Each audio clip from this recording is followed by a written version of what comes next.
Jumpa lagi dengan Bu Eva di materi selanjutnya. Kita sudah hampir selesai loh semester ini. Kalian belajar di rumah yang rajin ya. Oke. Materi berikutnya di pelajaran kita adalah statistika. Statistika ini sudah pernah kalian pelajari loh guys, bahkan sejak SD.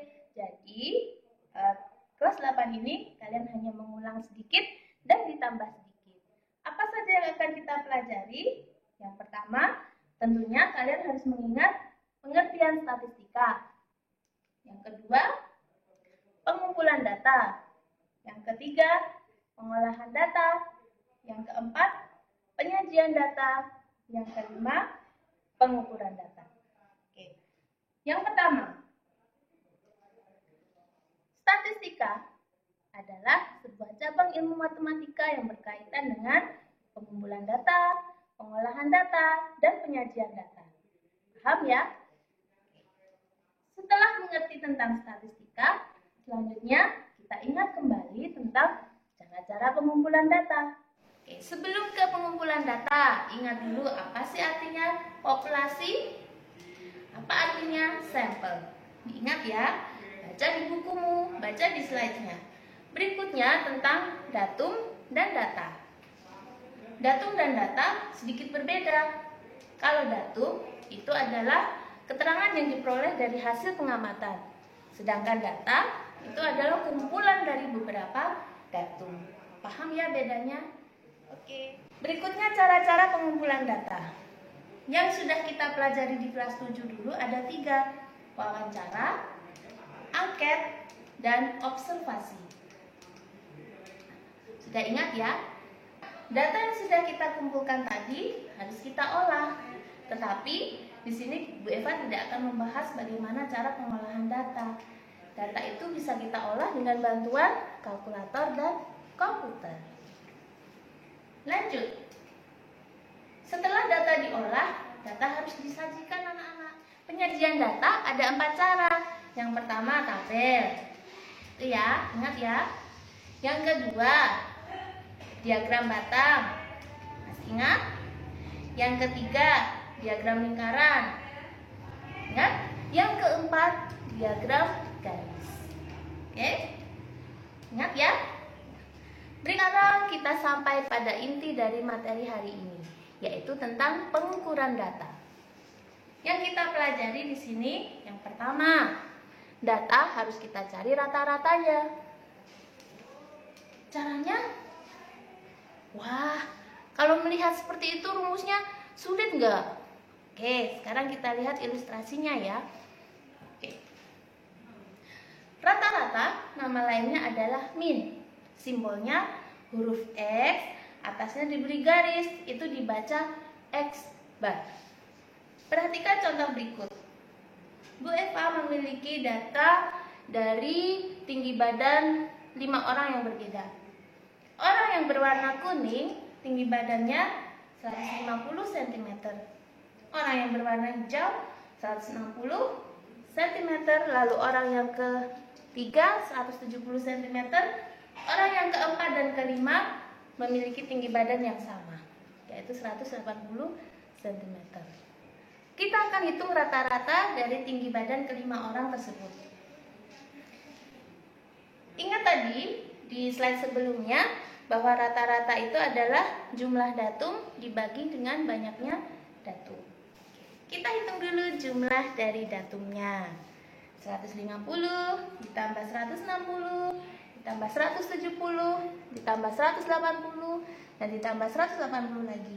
Berapa jumlahnya? Benar, 840. Sekarang kita akan hitung min atau rata-ratanya. Rata-ratanya berarti jumlah datum 840 kita bagi dengan banyaknya datum, yaitu 5. Hasilnya adalah 168 cm. Paham ya?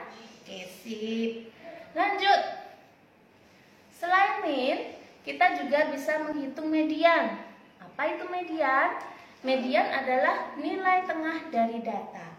Sedikit berbeda dengan min. Kalau median itu datumnya harus diurutkan dulu dari yang terkecil sampai yang terbesar. Median ini bisa kita ambil dari data yang berjumlah genap dan data yang berjumlah ganjil. Seperti apa sih maksudnya? Yuk lihat ilustrasinya. Yang pertama, untuk median dari data yang banyak anggotanya itu genap. Ya, contohnya kumpulan anak-anak berikut. Nah, di sini dari tinggi badan anak-anak tersebut masih belum urut ya. Kita urutkan dulu dari yang terkecil sampai yang terbesar. Ini dia hasilnya. Nah, sudah. Setelah itu kita cari yang berada di paling tengah. Siapa yang di tengah? Ini kan datanya genap. Nggak ada dong yang di tengah. Bisa kita lihat dong. Yang ada di tengah di sini 2 orang. Nah, dari 2 orang itu kita cari rata-ratanya. Jadi, data urutan keempat ditambah data urutan kelima, lalu kita bagi 2. Dapat deh mediannya. Nah, itu untuk yang data berjumlah genap. Sekarang untuk median dari data yang jumlahnya ganjil. Nah, sama ilustrasinya. Sudah, kita urutkan dulu. Dari yang terkecil sampai yang terbesar. Kalau ini mudah ya. Siapa yang ada di tengah-tengah? Sudah kelihatan kan? Itu dia. Oke. Nah, mediannya adalah anak yang berbaju hijau. Lanjut. Sekarang modus. Modus adalah nilai yang sering muncul dari suatu kelompok data. Maksudnya apa ya? Kok sering muncul? Nah, lihat dulu ilustrasinya. Masih sama. Menggunakan kumpulan anak-anak. Datanya kita urutkan dulu, ya. Lalu kita klasifikasikan berdasarkan jenis yang sama. Kalau sudah, kita hitung frekuensi. Frekuensi itu apa? Ya banyak anggotanya, ya kan? Ingat kan di awal tadi? Oke. Anak yang berbaju warna merah ada 2 orang. Lalu yang berbaju warna hijau ada 3. Seorang anak berbaju ungu ada 2 juga. Lalu yang terakhir, anak berbaju garis-garis, ya cuma seorang saja. Nah, dari keempat tipe tadi, manakah yang jumlahnya paling banyak? Tuh, anak yang berbaju warna hijau. Dia mempunyai frekuensi sebanyak 3. Berarti anak berbaju hijau ini merupakan modusnya. Paham ya? Ada min, median, dan modus. Berikutnya, statistika juga mengukur penyebaran data. Apa sih penyebaran data? Penyebaran data itu setelah data yang kita ukur dari rata-ratanya tadi, seberapa jauh sih data itu menyebar? Nah, yang pertama, kita bisa mengukur jangkauan atau range. Yang kedua, kita bisa mengukur kuartil. Nah loh, istilahnya baru lagi kan? Simak ilustrasi berikut. Jangkauan atau range. Range adalah selisih antara data dengan nilai terbesar dengan data yang nilainya terkecil. Berarti datanya harus diurutkan dulu kan? Sip. Contohnya ibu punya kumpulan data seperti ini. 14 sebagai data terkecil. 28 adalah data terbesar. Kalau diminta menghitung berapa jangkauannya, berarti kita tinggal kurangkan saja atau cari selisih dari 28 dan 14. Berapa selisihnya? Betul, 14. Sip, mudah kan? Lanjut ya. Sekarang kuartil. Apa tuh kuartil? Istilah baru lagi ya.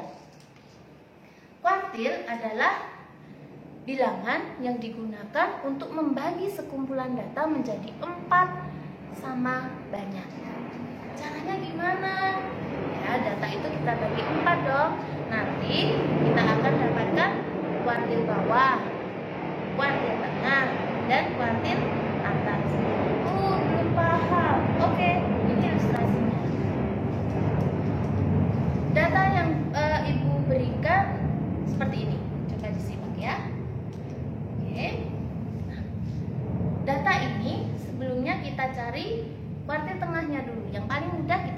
dari kuartil tengahnya dulu.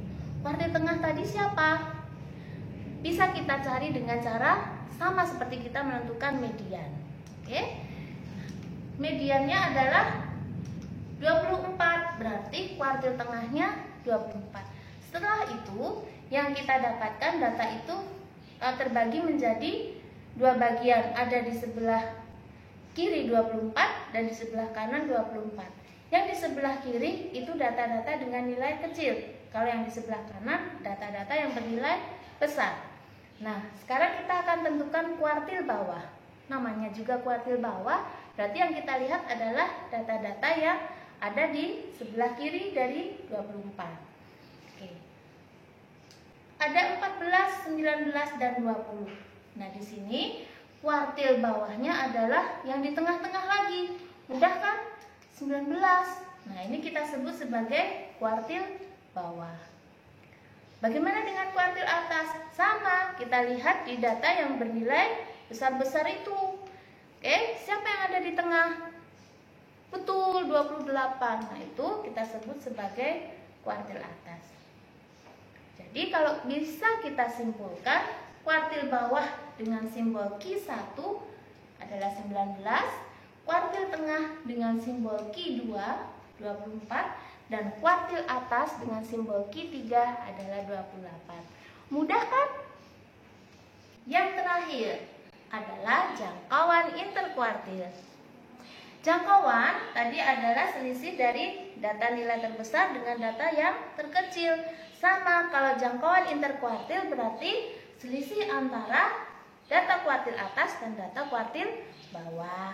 Dengan data yang sama, kita rumuskan ya, jangkauan interkuartil berarti Q3 dikurangi Q1. Dapat. Nah, kita gunakan data ini. Oke. Tadi sudah diperoleh 19 sebagai kuartil bawah dan 28 sebagai kuartil atas. Atau kita simbolkan 19 sama dengan Q1 dan 28 sama dengan Q3. Berarti jangkauan interkuartilnya berapa? Betul, 28 dikurangi 19, hasilnya adalah 8. Cek lagi ya, bener nggak? Oke, good. Nah, itu tadi materi statistika di kelas 8. Mudah kan? Sebenarnya tidak ada yang sulit loh dari matematika, selama kalian mau membaca, mau tekun berlatih. Oke? Setelah ini, kalian bisa cek SIM sekolah kalian, lihat ada tugas di sana, kalian coba untuk kerjakan secara mandiri. Oke, terima kasih sudah memperhatikan. Terima kasih sudah belajar sama Bu Eva. Semoga pelajaran hari ini bermanfaat buat kalian semua. Ingat, tetap belajar dari rumah, persiapkan buat PAT, dan stay safe. Jangan kemana-mana, jangan ke mall dulu. Pokoknya belajar di rumah. Oke, thank you.